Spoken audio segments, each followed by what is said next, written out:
I'm Ashanti Gholar. I'm one of the members of the steering committee for She the People, but every day I have the honor of being the National Political Director for Emerge America. At Emerge America, we recruit and train Democratic women to run for office. We started in 2002 here in California with Emerge California. Now we're in half the country, 25 states. We trained 4,000 women to run for office. 800 of those women are running for office this cycle. And I'm honored to be here with all of my Emerge sisters. If they would stand, these are the ladies that do the work on the ground every day.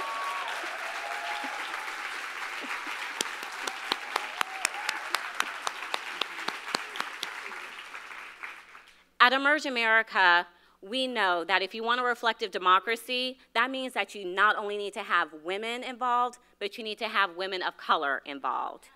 We know that women of color don't need the permission of gatekeepers to run for office. They can step up and lead without them. We know that women of color don't only have to represent districts that are predominantly people of color, because people of all ages, races will rally around us, because we have great ideas, we have passion, and we're committed to what we do. We also know that when women of color run for office, they hire staff of color, vendors of color, consultants of color, because they know that we belong in every spectrum of politics. But we also know that women of color don't just belong in the room and having a seat at the table, that they belong in that room, at the table, making the decisions. The woman I'm about to introduce next is one of the women who gets to make those decisions every day. Women are currently 25.3% of state legislatures. Women of color are less than 10%. There are only 2 women of color that are speakers of the House. 2018 is going to be an important election year when we think ahead to 2020 and redistricting. So we shouldn't just be thinking about winning these seats. It's about who's going to be in these seats and making sure that we elevate these women up to the highest level of state houses. I first met Crisanta Duran when she was the president of the Colorado Young Democrats, and I was the president of the Nevada Young Democrats. Even back then, it was very rare to see women of color leading a state Young Democrats organization. And I followed her career ever since then, and I always saw how committed she was to women, women of color, equal rights. And she leads Colorado every day with that passion, with that vision, to make it a great state for everyone. So please welcome to the stage my great friend, the Speaker of the Colorado House, Crisanta Duran.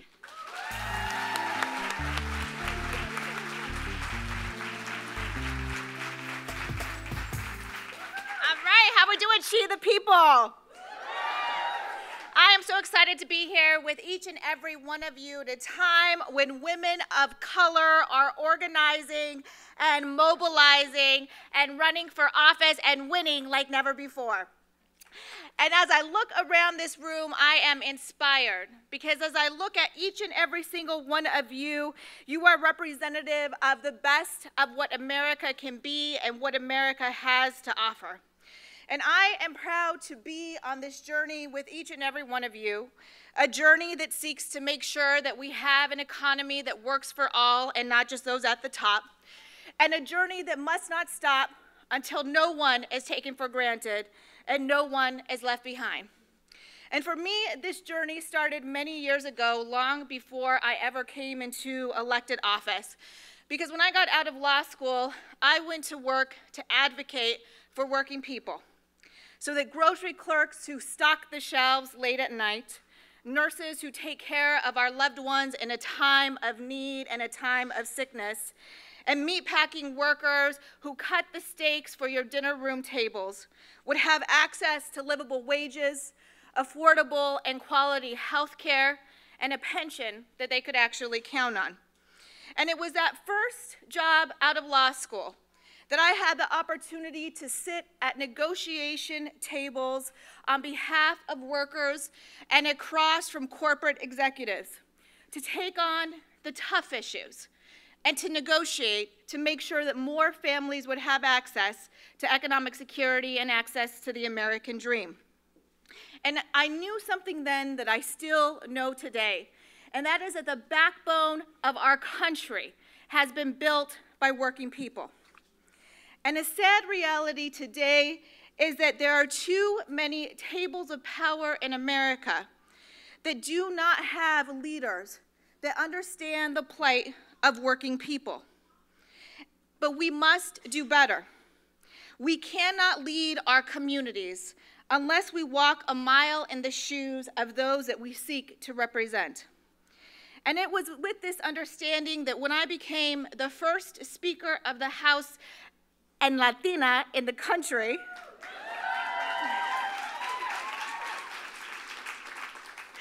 that I came into the position with a sense of urgency and an understanding that the status quo would not work, so that we would work together to never miss an opportunity to be able to deliver results to the people who have elected us.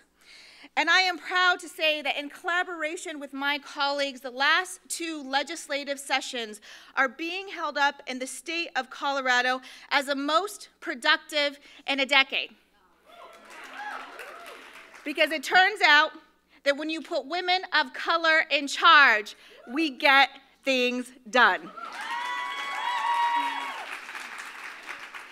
And so as we continue this journey together to level the playing field, it is more important than ever that we also stand firm against the elevation of hate and of fear.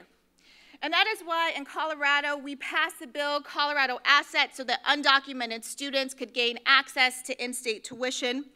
Last legislative session, we fought for and we won the reauthorization of the Civil Rights Division so workplaces and public accommodations and housing can be free from discrimination and harassment in our state.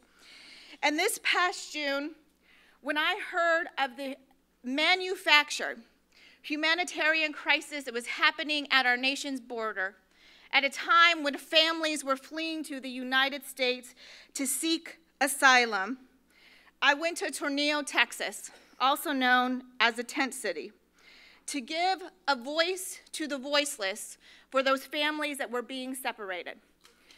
And regardless of whether you are a Republican, a Democrat, or an unaffiliated, I would hope that we would all be able to agree that tearing those boys and girls away from their mothers and fathers without even having sufficient documentation of which kids belonged to which parents was cruel and it was inhumane.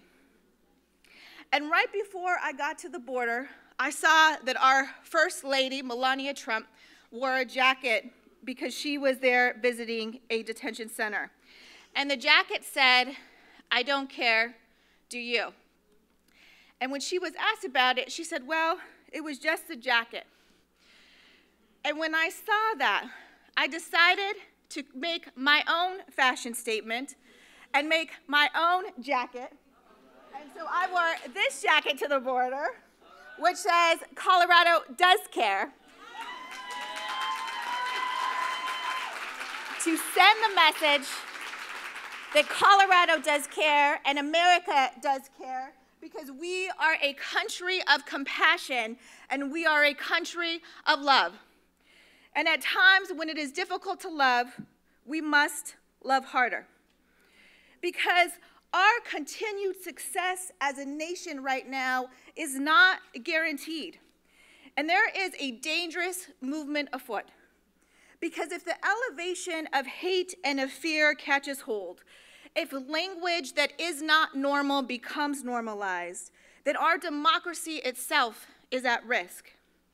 And as we continue our journey together, I know that there is much frustration and anger, fatigue at times to see a Supreme Court nominee that is sure to strip the rights away of many, to see tax breaks for the wealthy while hardworking families still have a difficult time getting ahead, and special interest dollars that come into our elections to be able to buy them.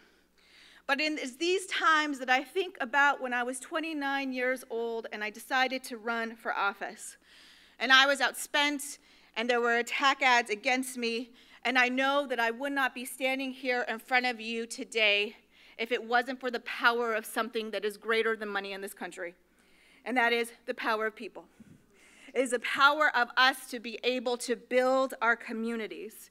And in a time of tragedy, it is incumbent on each and every single one of us to make sure that America's future is a story of triumph. And I am convinced that it will be women of color who lead us to where we need to go.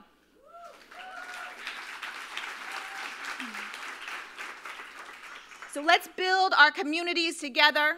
Let's vote together. Let's run for office together. And let's win together. Thank you.